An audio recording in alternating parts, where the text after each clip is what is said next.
So a couple of ideas come to mind, and I'm calling them, for the moment, messages from the wisdom of the threshold.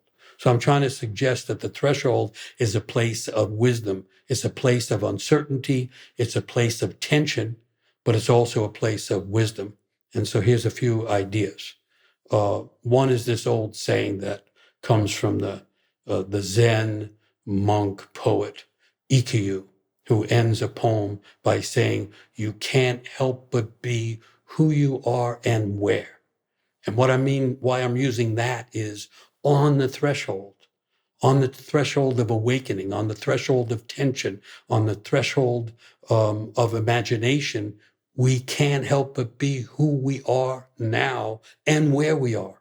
It's kind of a permission. It's kind of a necessary permission to give to ourselves so that we're not caught up in guilt or shame or something that we did wrong about one time or the other. That's not helpful once we want to be fully present. We can't help but be who we are. There's a kind of a forgiveness implied in that. And we can't help but be where we are. And there's a kind of presence implied in that. Those two things are valuable, I think. Here's another idea. It's an old saying. A false sense of security is the only kind there is. In other words, those people who are fixated on security are also wind up grabbing a hold of false things.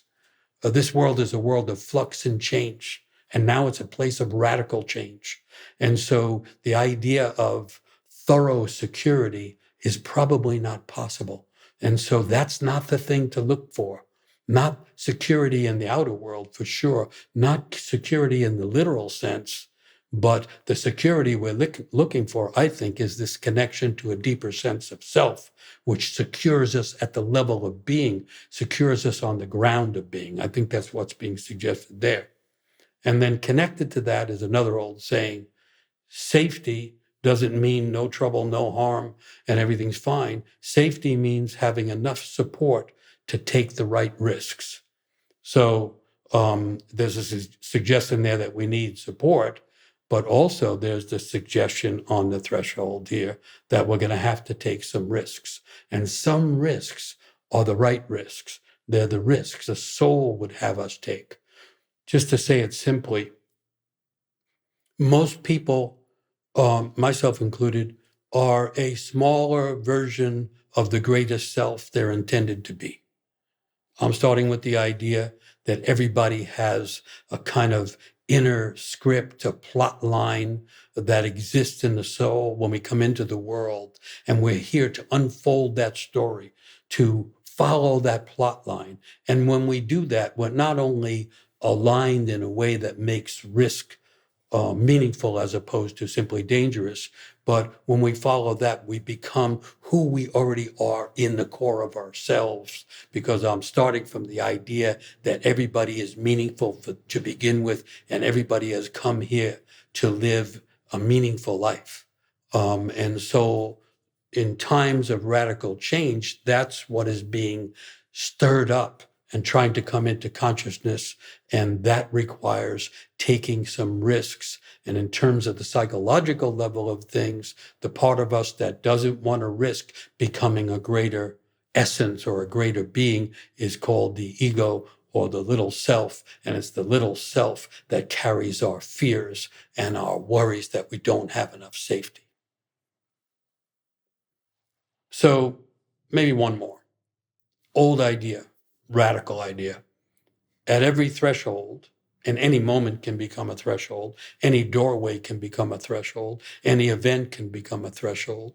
At every threshold, creative energies are waiting to enter the world through us. If we go back to the beginning and the world has gone wrong, the energies intended, aimed at healing the world are trying to come in through individual humans. It's a big trouble that we're in. Many of the crises are global, but they're not going to be solved in that big collective way. It's not about finding a new agreement or a new system of thought or a new religion or a new belief system of any kind. To me, And according to all the stories, the world is always about two dramas, the world itself and the individual human soul. And just as Rumi is reminding, the troubles are big, the cosmos is big, but we have eyes that can see big, and we have souls that can become bigger versions of ourselves. And the solutions have to come from the individual soul before they can occur on a collective level. That's the idea behind that. But it's not as if we have to make it up and we have to come up with the strategic plan. Strategic plans aren't going to work for a while because the changes are happening too fast. But it's not as if we have to make it up. The old idea is creative energies are trying to enter the world through us all the time, and particularly at thresholds or critical moments when change can occur. So when change happens in this, kind of on this threshold of radical changes, a single moment, the ancient Greeks used to call it a kairos moment, a moment that breaks open, can reframe our entire life. It can alter the trajectory of our life, and it can renew our life vitality, our vitality for life. So I'm naming three things that can happen. First of all, the breaking open of what was limited to or constricting, or the process of holding on to things that were not life enhancing. That can break open, and that can happen over time, but it also can happen in a breaking open kairos moment. So that's one thing. The second thing is that breaking open can alter the trajectory of our life that might have been going here, but now it has this greater arc to it. And then the third thing is a renewal of vitality comes with that. And so I say that partly because of so many years of working with young people at risk. And the ones at risk are actually closer to having this kind of radical change and awakening because they're on the edge. They're on their own threshold. I think now everybody's on the threshold. That's what's changed in the last 40 years from my perspective. Everybody now is at risk. And so we're all actually closer to levels of awakening and levels of centering at the same time, and finding ways to not just be a greater version of ourselves, but also be able to assist the world somehow. So, so this is, I guess, I'm calling this in some way accepting the idea of standing on the threshold. It's almost like a practice. As opposed to, I find myself times going, oh my God, I can't stand this. I can't take it. I'll read the news and I'll go, can't take it. And then I remind myself, no, I guess I have to take it because it's actually happening. And the question is, how am I standing and how am I looking at it? And so I'm using this terminology to myself of standing on the threshold and learning to stand, which has to do with standing on the ground of one's own being, which makes more things possible and intensifies inner potentials. That's part of how I'm thinking about that.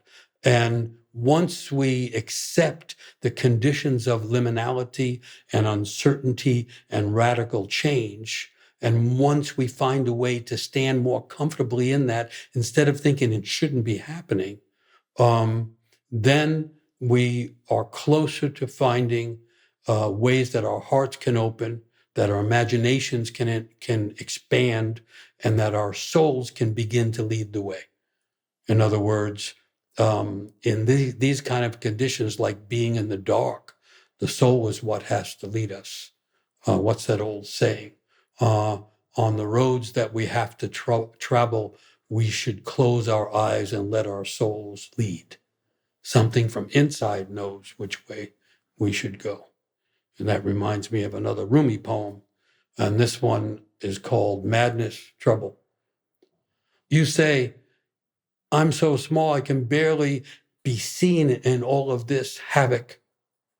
How can a great love be inside someone as small as me?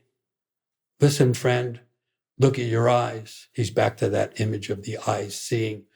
They are small, yet they see enormous things. And listen, your love of spying far off satisfaction is what keeps you from tasting the real water of where and who you are now. He sounds just like Ikkyu saying you can't help but being who you are and where you are now. So this threshold of awakening is about accepting who we are, where we are now. And then he ends the poem. The real way is who and where you already are. What you search for is sleeping in your very being. That which sleeps and dreams of sweet water is the taste of the divine in you. The true way is who and where you already are, and it is sleeping and dreaming in your own being.